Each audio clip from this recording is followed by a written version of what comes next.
Good evening, everyone, and welcome to the February 23rd edition of the CAEP National Grand Rounds.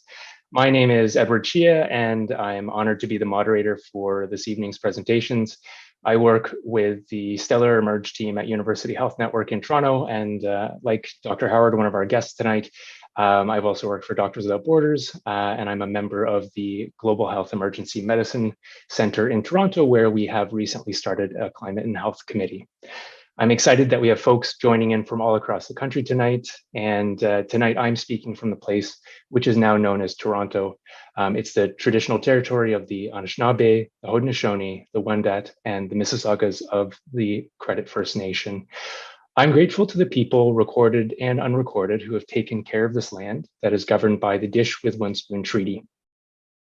Richard Hill, who is Tuscarora, one of the 6 nations of the Haudenosaunee Confederacy, explains this by saying, we're all going to share from the dish with the same spoon. Everybody gets their equal share, but in order to share it, there are some simple rules. One is you only take what you need right now, feed yourself, make yourself well. You always leave something in the dish for other people so they can enjoy it, and you keep the dish clean. You don't pollute your kitchen, you don't pollute where the food comes from. To me, this means that we have a responsibility to establish, protect, and restore right relations with each other, with our patients, and with the places we live.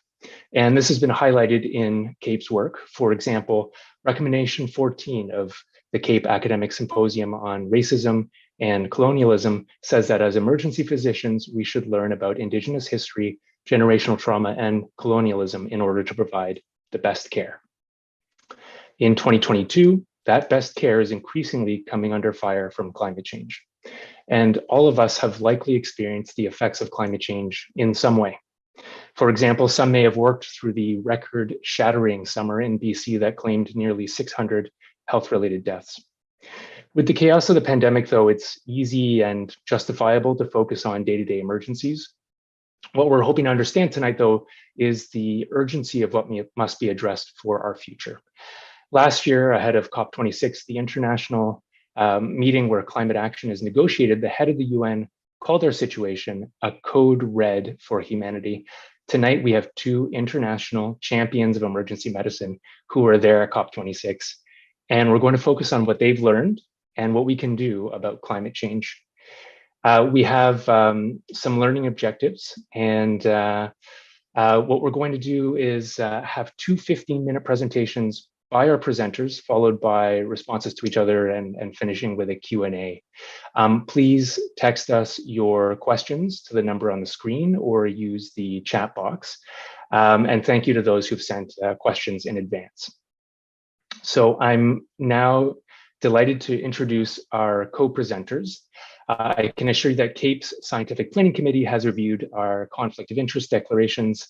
Our presenters' achievements are impressive and they're growing with lasting impact at the local, national, and international levels. We don't have enough time to list all of their accomplishments, so I'll provide just a brief summary. I'd like to introduce Dr. Renee Salas. Dr. Salas is a practicing emergency physician at Massachusetts General Hospital. She holds a Master of Public Health with a concentration in environmental health from the Harvard T.H. Chan School of Public Health, where she's currently a Yerby Fellow at the Center for Climate, Health, and the Global Environment. She was a co-director for the first Climate Crisis and Clinical Practice Symposium in partnership with the New England Journal of Medicine, and was elected to the National Academy of Medicine in 2021 for her work on climate change and health. And we also have Dr.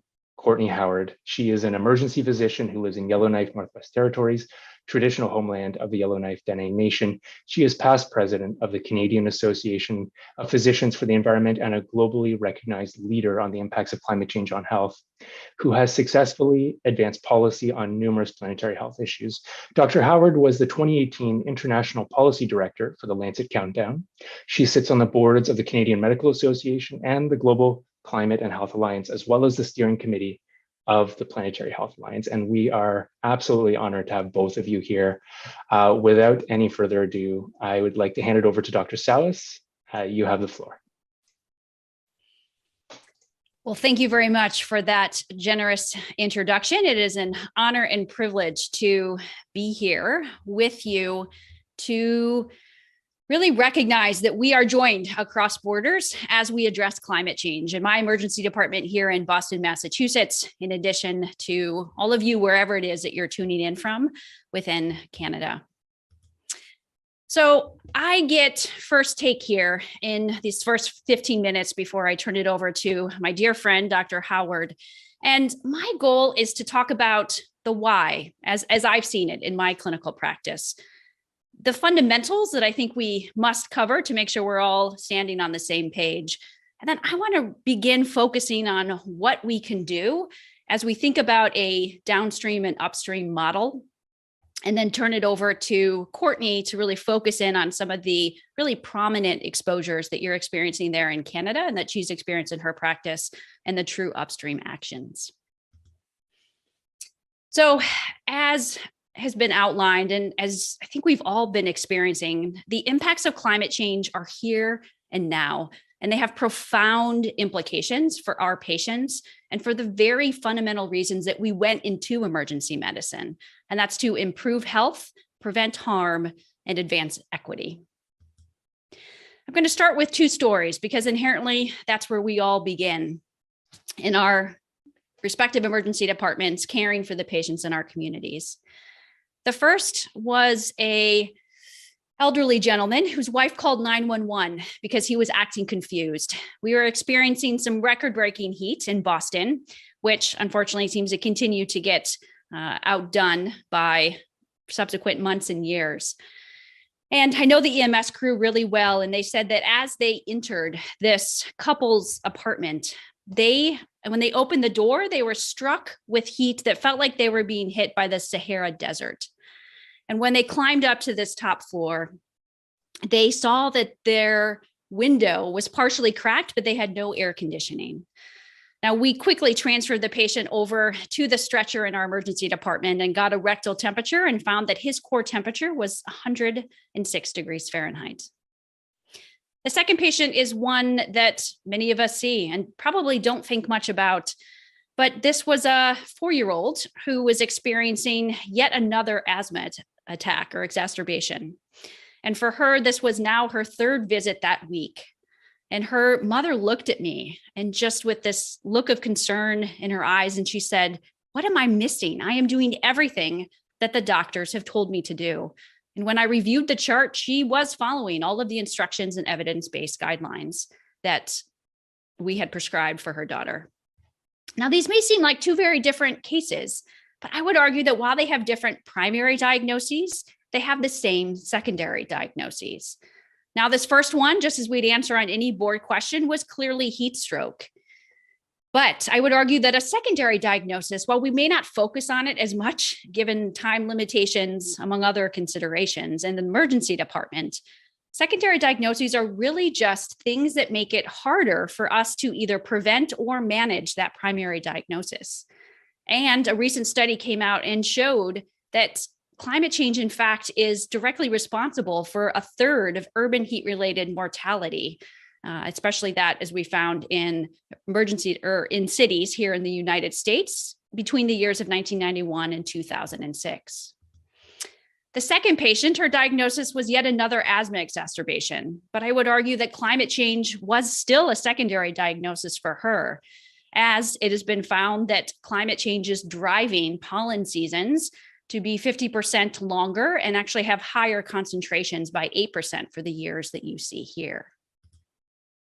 Now, these diagnoses as a secondary diagnosis you may not want to take my word for it, but there was a recent 200 health journals worldwide who did a joint editorial that said that climate change is, in essence, a diagnosis that we have to address if we want to continue to fulfill our mission in medicine. Now, for me, I often think about that in the emergency department, I pull patients out one at a time, only to see many more behind them. And there's that age-old analogy about working along a stream where there's two doctors, two emergency medicine physicians standing side by side, and then suddenly one leaves and walks upstream, and the other one says, "Where are you going?" And they say, "Well, I'm going to go upstream and figure out what is causing these patients to fall into the river in the first place." And inherently, that's what I feel like I do. I run up and down this very same stream, just as we all do.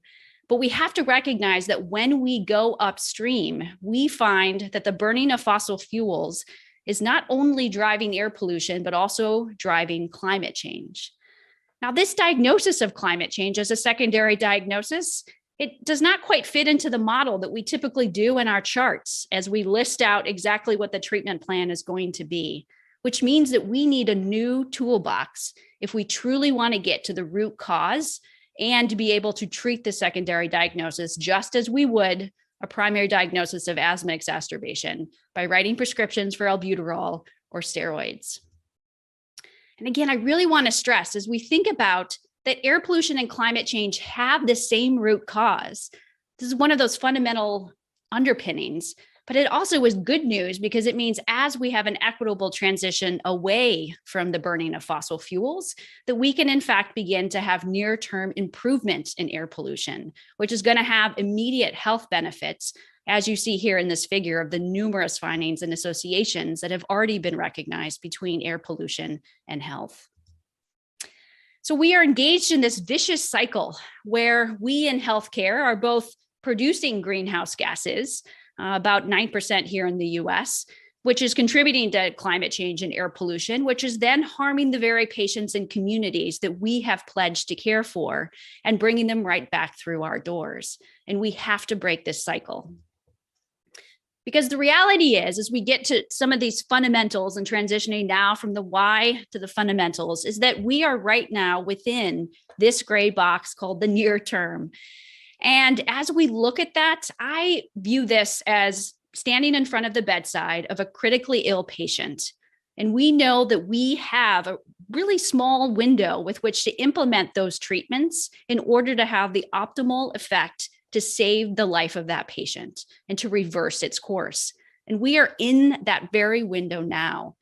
And as you see, independent of which emission pathway we proceed on, which is our collective choice as a globe, we see that we reach 1.5 degrees Celsius independent of these. And so we have to ensure that, one, we can adapt and begin to ensure we can protect our patients and build resilient systems, while also making sure we get to that root cause and we can be on that blue line. Because the reality is that a 1.5 degrees Celsius world has significantly dramatic impacts, which is another theme of climate change, unequal impacts. And unfortunately, dark red on this means that as we think about what the change in mean temperature means for an overall average of a 1.5 degrees Celsius world, we see that that dark red is in fact more higher temperatures at the poles, which means if you look at Canada, there's a lot of dark red there. And as we think about some of these really extreme events, so events related to heat that maybe only happen once every 10 years, which right now at our present level of about 1 degree Celsius above pre-industrial temperatures, you'll see that their frequency is already nearly 3 times more likely. And the intensity, if you look at the bottom of this figure, is about 1.2 degrees Celsius hotter. But now as we move to a 1.5 and a 2 degrees Celsius world, we see that those frequencies exponentially climb in addition to increased and intensified temperatures. And this is what we need to avoid. So as we think about just the broad strokes of climate change, I view it as a meta problem, meaning that it's a problem that underlies so many other problems, but also a threat multiplier, meaning that it makes those problems worse. So as we think about rising greenhouse gases leading to the climate drivers like increasing temperatures, intensified extreme weather, and rising sea levels, we get 7 different exposure pathways. And there's an interactive perspective at the New England Journal of Medicine site that I would encourage you to go to if you want to dig into more of the science here. But for heat, we know that that has widespread impacts, whether that's heat-related illness like heat stroke, exacerbated underlying cardiovascular disease or pregnancy outcomes, and especially has associations with those with mental health conditions, especially thinking about some of the impacts of pharmacological agents or medications our patients are on that make it harder for them to regulate their adjustment to heat. When we think about air quality, we think about increased pollen levels, like I mentioned in my patient. We think about wildfire smoke, which you'll hear more about from Dr. Howard. We think about the worsening of ground level ozone due to rising heat. When we think about the food impacts, that can be decreased nutritional contents for crops, which have significant implications, especially for those already at the nutritional margins in other locations or within our own countries. And also, when we think about foodborne illness, and many of those are climate sensitive, thinking about water impacts, actually 97% of the different organisms which cause gastroenteritis, 97% of them are climate sensitive. And then we also think about Vibrio. Anyone who likes oysters out there and or likes swimming in ocean water, especially here in the Northeast, the suitability or the conditions for Vibrio have been increasing. Thinking about climate intensified extreme weather that has not only impacts from a disaster standpoint, which we are the disaster experts for our communities dealing with those injuries and immediate threats, but also thinking about the mental health burden and the fact that many of these can cause long-lasting disruptions to existing healthcare systems. Thinking about vector-borne illnesses, Lyme disease is one that's especially been spreading here in the Northeast, and other climate-sensitive vector-borne diseases include malaria and dengue and West Nile. And then thinking about the social disruption and recognizing that this causes displacement not only within our own countries, but also across borders, which have significant implications as we think about stability and conflict. Now, this is just a high-level view, but it's important to see that all of these lead to patients coming to our doors of the emergency department. And the reality is that much more is unknown than known. So there's some recent literature that has come out that has shown that higher temperatures have been associated with microbial resistance to antibiotics, a scary thought for all of us as we think about our antibiotic stewardship. Or there's been evidence that mothers who are exposed to high temperatures, that there's an association with congenital heart defects in fetuses.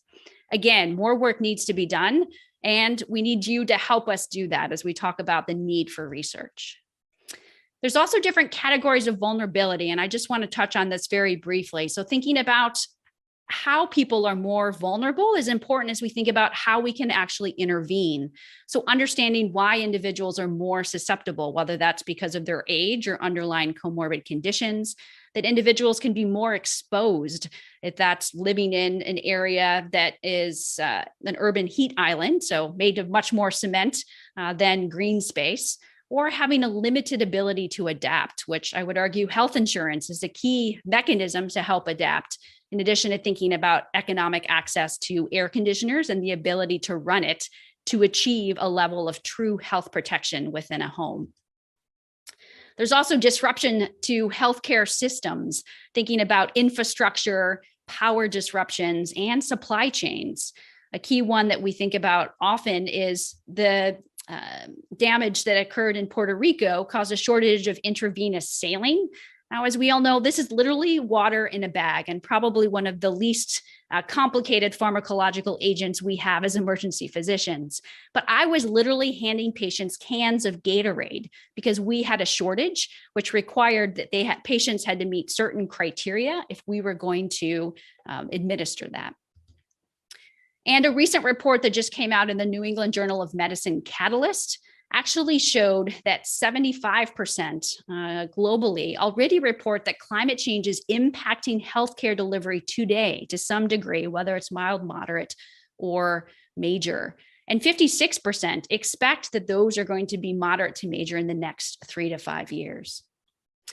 Now, I know all of us have been dealing on the front lines of the COVID-19 pandemic, and it can be weary to think about trying to do that again.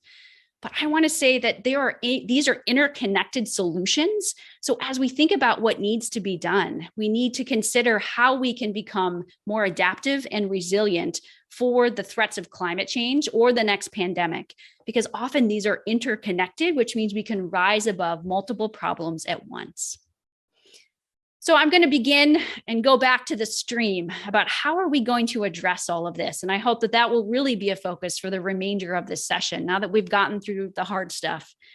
And I want to talk about how we can incorporate adaptation and resiliency. And Dr. Howard will cover the mitigation portion of how we can truly act upstream. So when we think about adaptation, I want to focus on a framework that we developed through this initial symposium that was hosted here with the New England Journal of Medicine, and then turned into an initiative, which occurred in different sites around the US and is now evolving into an even bigger and bolder vision, which will be forthcoming sometime later this year. And the concept around that is, how can we add a climate lens to everything that we already do? I don't know if there's any photographers out there. I'm one of them when I can. But the idea is just trying to look at something and understand, how is climate change impacting this thing now, and how will it do so in the future? So as we think about adding a climate lens to our landscape, and again, I'm focusing here on the bottom half of this figure, and we think about our practice of emergency medicine, which fundamentally is determined on what happens within the public health landscape to help prevent patients from coming into our emergency departments to begin with, and operating within the healthcare systems we depend on. Now, I take those lines away because I think the COVID-19 pandemic has clearly shown us that we are interconnected and our fates are intertwined. And so we must do this together in an unprecedented way. Now, as we think about how we can adapt and be more resilient, I'm going to focus on a heat example, and that discussion can continue for wildfires on the second half. And so if we think about heat, we really have to consider all of the different exposure pathways, consider the unique challenges and threats within our geographic region, and then take into account our local infrastructure within our hospital and communities. So if we start here and think about that heat example that I gave, I'm just going to give a few examples as a thought exercise and would challenge all of you to do the same. So we think about the patient whose diagnosis was heat stroke. Now, his chief complaint at triage was actually a fever. Now, you can argue that if he was sitting at home in an air-conditioned apartment, then he may have just had a urinary tract infection. But if there was an EMR flag, which on days that are known to be associated with heat-related illness, that the triage nurse then could have asked a follow-up question to the EMS crew to ask what type of environment the patient was found in. Now, obviously, with him being found in what EMS crews described as a Sahara desert, that would have flagged and actually hopefully triggered that as a potential heat stroke, and the patient would have been triaged to a different environment. As we think about patient screening, we recognize that we in the emergency department are often on the front lines. And so we can tell a patient to follow up with their primary care doctor, but they might be severely limited in being able to do that. And it may happen well after that heat wave has already passed. So how can we screen patients based off occupation or their ability or access to air conditioning and intervene there to actually improve health and save lives? Now, I could keep going, but I'll stop there. But also just note that there was an interesting finding from this recent survey that actually showed only 21% of US organizations, and again, my apologies, we didn't do a Canadian specific sub-analysis, but we should, have actually assessed their climate change related hazards, which shows an enormous opportunity to also begin to incorporate that within healthcare delivery. In addition, as we think about working closely with our public health colleagues and thinking about how we can view air conditioning and urban green space as actually a prescription for intervention, both within the public health and the medical community realm. How we can add a climate lens to research. Whatever it is that you're studying, I would argue you could add a sub-question or sub-aim that actually incorporates a climate-relevant exposure to begin to contribute to the necessary data that we need. And ultimately, we need education and outreach in order to inform all of this. And so events like this and having continued ones are critically important. The last thing I'll say here is that data and financial resources were the two biggest things that healthcare leaders said they needed in order to make their healthcare systems more resilient. Now, policy is how we get to financial resources, and we within the scientific community can contribute that data. So we're going to then move upstream in the next conversation. And that said, I am really honored to turn it over to my colleague, Dr. Howard, to continue this conversation. And I look forward to our discussion. Thank you so much.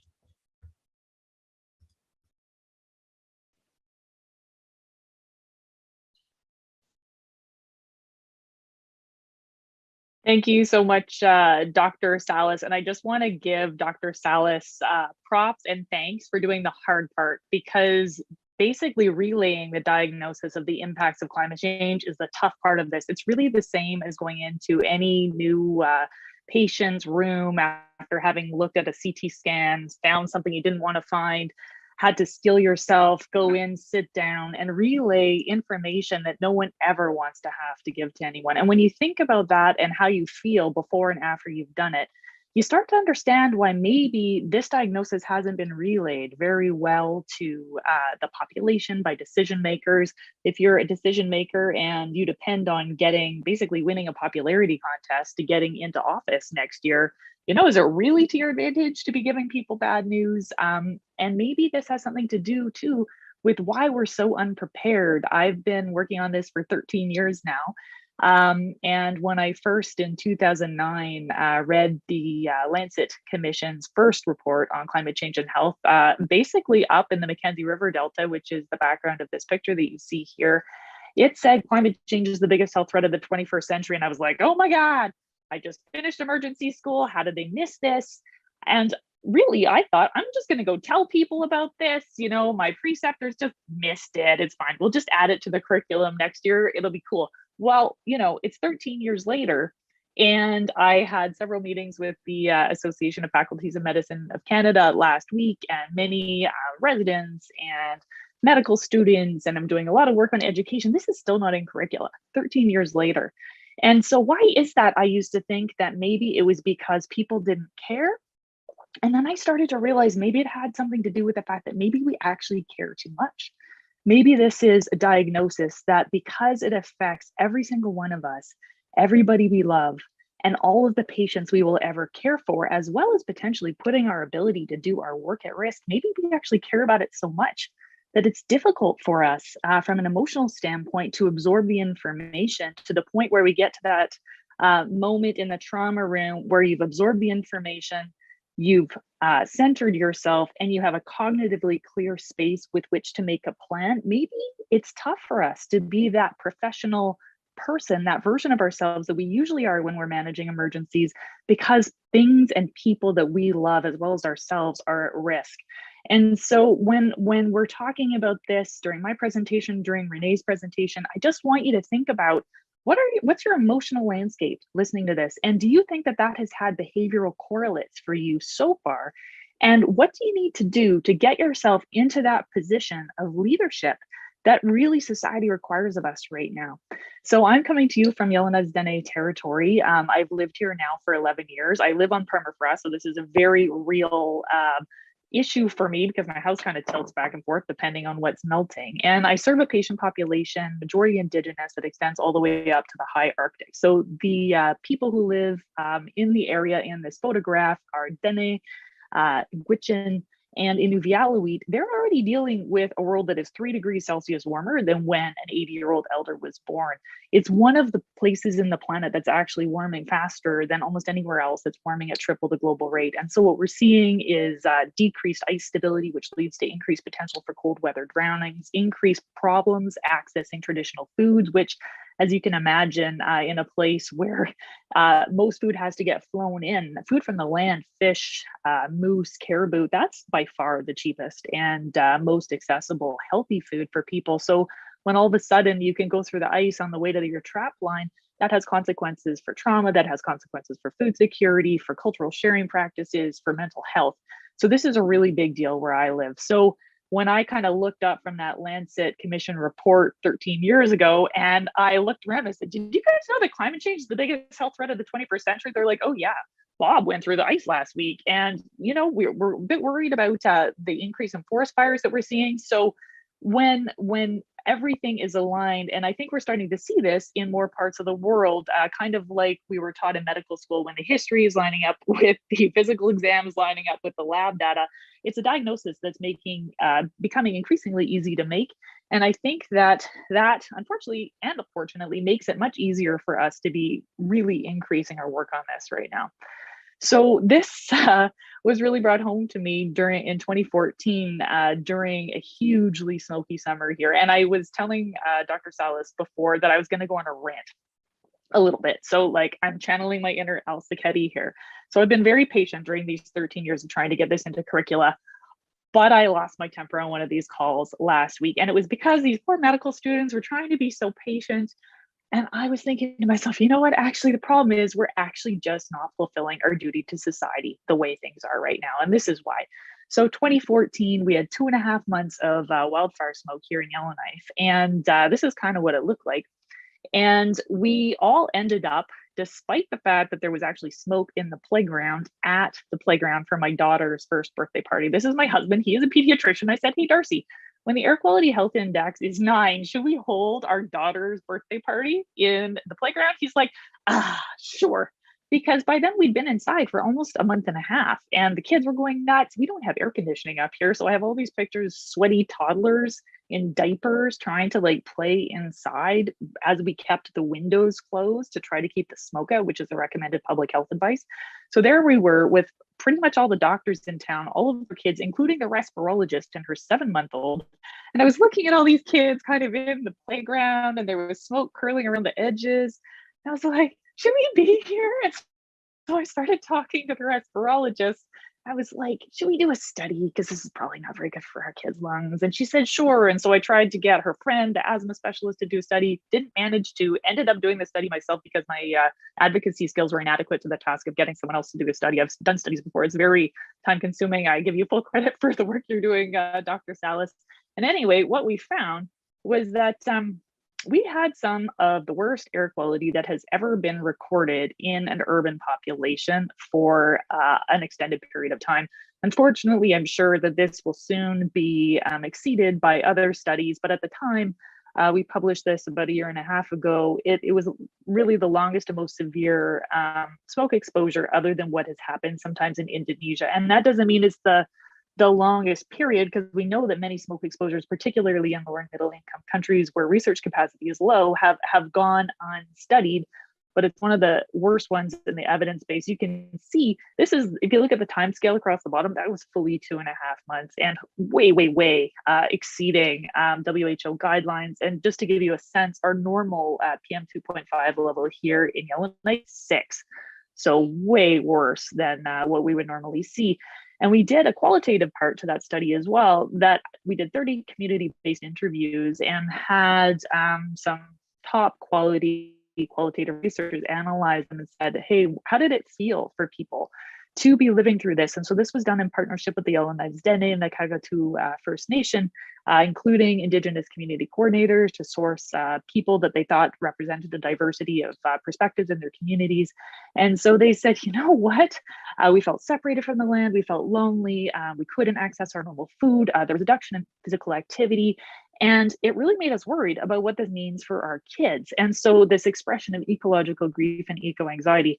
The other thread that I thought was really interesting, though, was that the people who did the most to prepare did the best. They had pride in what they had done. They said things like, we lined all the boats up beside the river to get ready to evacuate in case we needed to. We made sure that we got all of the leaves out of our eaves. We fire smarted our homes. We were totally ready. Those people had an entirely different attitude in the way that they were describing their story. And I think that that's something we can really take forward, is that we know that what we do now matters not only to our actual physical health, but also to our mental health and our experience of our lives from this point forward. The quantitative study showed a full doubling of emergency department visits for asthma. And so I actually was finishing that study up, and that's when Fort McMurray happened. And I was fascinated by the story of this evacuation of this hospital, which happened, if you remember, in a matter of hours. So I had to go down to Edmonton last year. So I drove up to Fort McMurray.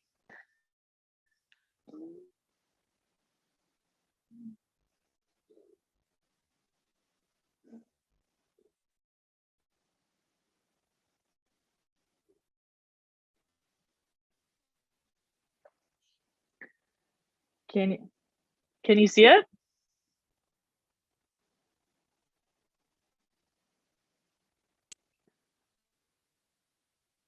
Okay. So in any case, that video shows burned out trees in 2 directions visible from the parking lot of the 100-bed hospital in Fort McMurray. Can you imagine having to evacuate your entire 100-bed hospital in a matter of hours when you are like 4 hours drive from the nearest big center, this is huge. They are heroes for having done this. And so when we're thinking about impacts on healthcare facilities, like Dr. Salas was talking about, this is a giant problem. Think about how many wooded communities there are in Northern Canada. We need to be really, really aware of our evacuation plans. And this was just this last summer.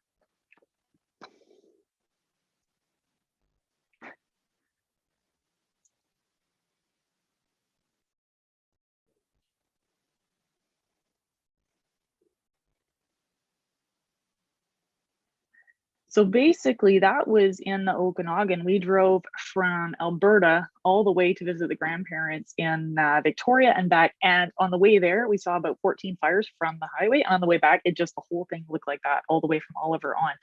And the air quality wasn't even lodged in the place where we were staying for a week. So if you were a doctor there, you wouldn't have been able to counsel your patients. And we were checking the air quality readings for at least a week before going. And so that meant that the physicians there definitely weren't doing the counseling that really they ought to do, because, air quality hazards associated with wildfire smoke have been shown to increase mortality, have been shown to increase asthma exacerbations, COPD exacerbations, potential increase in preterm birth issues. And so we're at the point where we are so underbriefed on this that we are not fulfilling our clinical duty to our patients. This is far beyond anything that has to do with advocacy. This is fulfilling our actual job. And so what I'm asking of you, all of you people who have the ability to get things into curricula, the ability to do rounds, how about last summer is the last summer that we ever had so many healthcare providers in Canada were completely underprepared to counsel their patient populations through wildfire episodes. Okay, what we need to do, preparation feels good and does good. We need to refill inhalers before wildfire season. We need to consider at-home HEPA filters for vulnerable patients. We need to make sure we're really familiar with our evacuation plans. And we need to create clean air shelters with good recreation programming, because that's what's going to keep people from going insane. All right, my rant is now over. Other hazards we need to look for are floods, heat waves. Last year, 595 people died in BC. We need to have a similar level of rigor with regards to preparing for heat waves. We're clearly not meeting expectations there either, and these other weather-related events. So what does this mean in Canada for Matthias? So we know here we're warming at double the global rate. So a child born today will actually experience, if we continue along the high emissions pathway, a world that's 6.3 degrees Celsius warmer here than during a baseline that was drawn between 1986 and 2005. So we have a lot of adapting to do, even riding the blue line. And in order to get to that blue line, we have a lot of mitigating to do. It's normal to find this upsetting. And the good thing is that it can be easy to doom scroll in your head. What we need to do is really come to the present moment and appreciate what's good about it every day, because that's what gives us the energy to do the work. And making a plan, just like in the trauma room, you come to the diagnosis, you tell your team what's going on, you give everybody a role, and that's when the level of anxiety goes down. That's what we need to do. And so we need to recognize that our actual job depends on this ecological foundation, and that's the easiest way to help people understand where we need to go. Essentially, we've had the entire ecological foundation of what we do in our blind spot, and we need to move it into the elements, the variables that are in our equations. And what that really requires of us is moving from this place of ego, where we put men, usually white men, at the top of this dominant triangle, with everything else sort of subservient, to an ecological framework, very, very much in alignment with Indigenous ways of knowing, where we acknowledge that we're in interrelationship and our actions have actions on other parts of the biosphere and vice versa. And so this is a frame shift that we, in fact, need to go through. And if you're looking to include this in your curricula, this is a good place to start. So a framework to guide planetary health education. Now, where's the limiting factor? Is it data? Is it policy? Is it getting things done? Well, a couple of climate scientists published something a couple of weeks ago that was like, you know what? There's such a big gap between data and policy. We're just going to stop doing research. We think that's the only ethical thing. So I was like, I have another idea. How about we get better at influencing policy? And unfortunately, what we tend to do when we influence policy is we tend to tell people stuff. So we tend to do things like just give a bunch of information and leave it with the policymakers. And you may have, you know, if you've been doing this, you may have left audiences looking like that. That's not good. That's a sign that you're kind of off the rails on the information deficit model of change making. And a hard truth for us is that stories matter more than evidence, and you actually have to help the policymakers come up with the plan. You have to have done the hard thinking. So I view change making as happening step by step by step, target by target by target. So what you want to do is pick the most ambitious, evidence aligned target you can possibly come up with that you think you can accomplish with your team and the resources that you've got. You choose that strategically, use a variety of tactics to see that accomplished, whether that's doing a study to gather data, op-eds, lobbying decision makers, etc. Then you get a win. And then everyone's like, hey, look, we won. And all of a sudden you get people jumping on your bandwagon, and you can choose a more ambitious target. And so we view this as a ladder of engagement with targets occurring at the micro, the meso, and the macro level. And basically, the better you get, the higher a target you can accomplish. And so it's important to just know that this is possible. So here in Canada, we almost have a story that we can't reduce our greenhouse gas emissions because we never have. In the UK, which has almost, it has almost 67 million people as compared to our 38 million between 1990 and 2019. While our emissions went up by 20%, theirs went down by about 40% to 43%. And so this is totally doable, but why haven't we gotten it done? Well, a lot of it has to do with influence. And so the analyses of the lobbying that's happened here have shown pretty consistently that the fossil fuel companies are out lobbying us, environmental NGOs, et cetera, by about 5 to 1. So if you're a busy decision maker, you don't have time to go read studies. Like, no one else is doing that if we don't help to provide that information. Public health in Canada is very well acknowledged to be very underfunded, and they need help. They need an increase in power, which clinicians can help to provide. And so I think that there are major modifiable variables here. So when we look at the results of that lobbying, we see that this is just in the year after the pandemic. Our federal government gave $2 billion in direct subsidies to oil and gas, 18 billion in subsidies and public financing, and way more if you count the social and economic costs. What's our role? Well, we are super trusted, and that is a big deal, particularly in as fractured a internet landscape as we now have. Doctors, nurses amongst the most trusted. That means we have more power than we think we do. And so we need to pick our targets. One thing that we can always do is support women and girls. Female change makers or decision makers tend to make more pro-social, pro-environmental, pro-health decisions. So we need to get women into high levels of leadership. We need to make sure that women have access to the voluntary family planning that they tell us that they want. And we need to reduce air pollution as fast as we can. So anytime we reduce air pollution, we reduce the 5 chronic diseases that kill the most Canadians. So that's things like cancer, heart disease, stroke, lower respiratory disease, and diabetes. And, you know, there's tons of ways we can do that. One of them is cleaning up our own act, as Dr. Salas was saying. So we know that this is an analysis by Eckelman, Sherman, and McNeil that estimated that emissions just from healthcare resulted in 23,000 disability-adjusted life years lost annually here in Canada.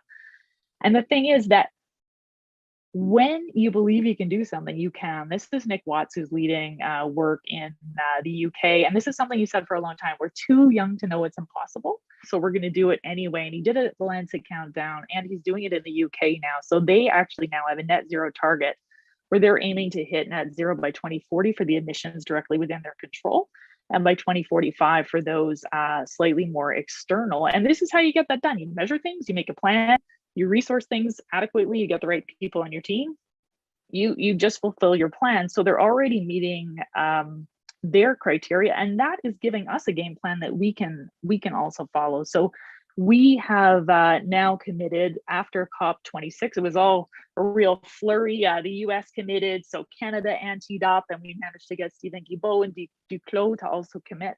So we've now committed, and what we need to do next is work to decrease how much we need to use our health systems, period. So reduce demand for health services, better public health measures, match supply of health services with demand, and then reduce emissions from the supply of healthcare.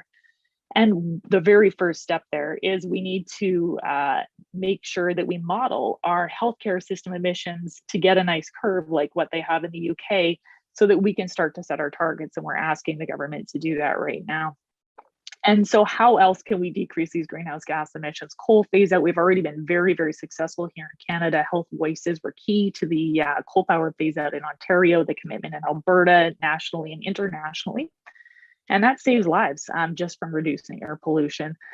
Dr. Nobart, who is a emergency physician, CAEP member, two CAEP members in Montreal, mapped the trauma-related deaths and injuries on the routes in Montreal where people were having trouble with bikes, and proposed an alternate map to the mayor, and she took him up on it.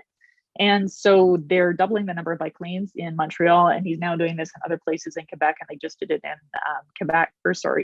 Vancouver. Jane Philpott, huge impact by putting up her sharp elbows, saying no lobbying in relationship to the development of the new food guide. So we now have one of the most progressive plant-rich food guides in the world. So there's a ton that we can do when we work together. We have more power than we need to do. We're emerge docs. We're good at responding to emergencies. We're good at learning new skills. And it's really exciting to see what we're going to be able to do as we move this into our field of view as to what constitutes our duty of care. I don't think there's a group in the world that I have more confidence in than this one. So thank you. Wow, that was fantastic. Given, these both presentations have just given us so much to think about. I'm just going to remind our audience that you can text your questions or enter them into the chat. And while we're waiting for questions, I just have a couple of my own. So you finished off towards the end talking about the WHO health program at COP26. That was a huge win. And it pushes countries to implement initiatives for climate resilient and sustainable low carbon health systems. What does that mean for emergency care? And a key follow-up, did you get to ride in the zero emissions ambulance? You know, that whole experience was super interesting. And it was basically a complete refutation of this whole information deficit model of care. What I learned, it was a demonstration of how competitive humans are and how we will rise to the occasion when we see other people anteing up. So we went in thinking maybe 9 countries would sign up. And then what happened was that they had a few sign up. So we knew the UK was leading, maybe 7 looked like they were going to. And then the big thing that happened, and I know Renee would have had a lot to do with this, was that the US announced on the Saturday at the midpoint of COP at the WHO conference that they were going to sign up. So all of a sudden, one of the biggest players in the world was anteing up. So we had been sending a whole bunch of letters here in Canada, Cascades and CAEP and the Canadian Medical Association. We had all already laid the groundwork, but we're seeing our government not committing. And so all of a sudden we're like, hey, like I literally sent messages. I think that the text, I think the subject line was, we are going to look really bad if we don't commit to this. And 48 hours later, after some intense lobbying by the Canadian Medical Association, Canadian Federation of Nurses Unions here in Canada, and we were doing that on site, that's what we saw. And so what that really showed me is that vision is super important. Human behavior is super important, and ambition is super important. That's what I learned there. And so what we need to do now is we need to move to, basically, we need to have a few wins here in Canada where we demonstrate emissions reductions that creates the business case that we can then give to governments, say, hey, we know how to do things. We can do things well. That's what they did in the UK. Fund us properly. So that's essentially what they did in the UK to get the degree of funding that they now have. And so that's the stage we're at. And I just want to add just briefly to that wonderful answer and just say that when I walked away from COP26, it was that the medical community is a sleeping giant and we are awakening. Now, there have obviously been, finger twitches and people who have been long engaged on this. But as far as we think about the bigger mainstream medical community, I mean, there has been rapid shifts. And I think this is just the accelerated beginning. And I can think of no one better than emergency medicine physicians. I mean, we lean into hard diagnoses. Is this a hard diagnosis? Yes, but that never scares us away. Anytime something hard walks through the door, we lean in And so we can lead the medical community as we lean into this challenge. Yeah, those are some fantastic points. Thank you so much to both of you. We have another question here about, the research that you've done has been very impactful, looking at the impacts of climate change on health. But while human-induced climate change is accepted by almost everyone, there continues to be misinformation circulating. We're familiar with what's been going on with COVID-19. So what can be done about that misinformation? What's the role for training and education? I can start with this one. I think we in emergency medicine know better than anyone the power of a consult. And I think that we need to recognize that we have to consult and consult broadly here, because the reality is, and I have been humbled and thrilled at the knowledge that I've gained working with an amazing group of behavioral scientists and social scientists, that there is so much information that is already out there that needs to influence how we talk about this. We cannot make the same failures that we have seen unfold with the COVID-19 pandemic. And again, I can speak only to my experience here in the US, but one message does not resonate equally across the US. And that just means that we have to be more tailored and nuanced and evidence-driven in how we do that. Because how we talk about it in Nebraska is going to be very different from how we talk about that here in Massachusetts. And so we have to take that evidence-driven approach that we do to everything we do in medicine and recognize that we have to apply that here. Courtney? Yeah, I think that's true. So we tend to think about an evidence-based approach as being one that recognizes the basic science evidence base, but really a properly evidence-based approach in this, as you were saying. And I've just spent so much time reading through the behavioral change and the movement building and the communications evidence base. That is all. So you take your evidence, you decide what your target is. Okay, you decide what your team is. Where are those people? So now you have to make a message that is in accordance with both the behavioral change and the communications evidence base, which, just to give you a quick briefer, is usually impact, opportunity. What do I actually want you to do? And then you have to deliver that via a social media strategy that is data driven, and that involves your target audience, message testing, etc. And then you need to follow up with the next steps. And so we need to be humble. And I actually, when I was thinking about this, I'm doing a movement building class right now at Harvard with Marshall Ganz, and he was saying that the only thing doctors are really, he was giving doctors credit for being powerful because they've done such a good job of organizing around preventing health insurance in the US over the last little while. But meanwhile, he was talking about a group of well-meaning physicians who wanted to talk about air pollution, and they were totally operating with an information deficit approach. And so this is about making friends. It's about making sure that we're putting what we think needs to happen through the lens of all of these other disciplines. And what I actually love about it is it's super fun. You're always sitting there like, oh, good idea. I wouldn't have thought about that. So it makes for a really, really rich experience. Great, thanks so much. And I know that both of you written and spoken about building literacy on this important issue as well. We have a couple more questions from the audience that we'll try to get in. So we have one question that's, how can I follow the developments of what you've just presented? What are some practical next steps for us to be involved? Sure. So here in Canada, I'm clearly biased because I've been on the CAEP board for like 12 or 13 years, but the Canadian Association of Physicians for the Environment, I'm going to say, I've been around the world. I know everybody. I think we're one of the best NGOs in the entire world at this intersection. We've now got 8 people on staff. 3 of them are PhDs, 1 in movement building, 1 in ecological economics, and 1 around toxics. We have a chapter in every province. They're being convened by volunteers. We have somebody in charge of helping to convene. And so we're rapidly building power. So I would join your local CAEP chapter, and people will help bring you into the group and help mentor you.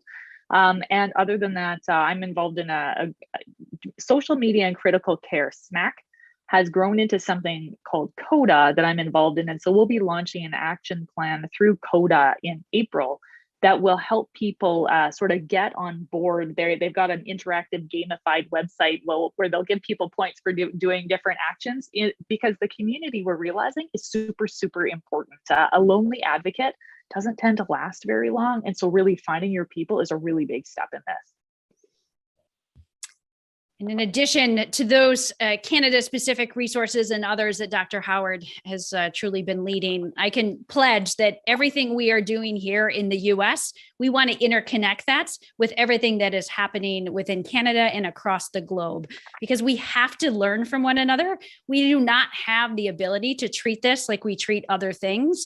So when someone has a great idea and we're looking to implement that, we can't wait for the usual, very slow infiltration into practice, where it can take more years than I care to see for evidence to actually reach clinical practice. And so we have to do this in a transformative way and using unprecedented collaboration and coordination. So I pledge that everything we're doing here in the US, we want to learn from you. And I look forward to working together, because every single one of you on this call has some way that you can get engaged. And I just want to channel my colleague, Catherine Hayhoe, and talk about it. I mean, just being able to talk about how climate change is impacting health, how that is making it, is disrupting healthcare delivery and making it harder for you to fundamentally do your job. That is such a powerful voice. And whether you're talking to loved ones, to patients, to your healthcare leaders, leadership and administration, or to policymakers, again, get interconnected, but we can start to form this chorus that will be continually amplified across our continent and the globe. And that is how change is going to happen. Great, fantastic. And I know that we probably have a lot of leaders in our audience today. I know I see a lot of my colleagues in the news every week now, regularly.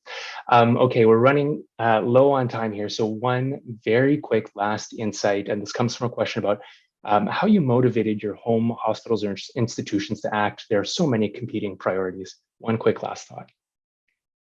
You know what? That might not be your best target.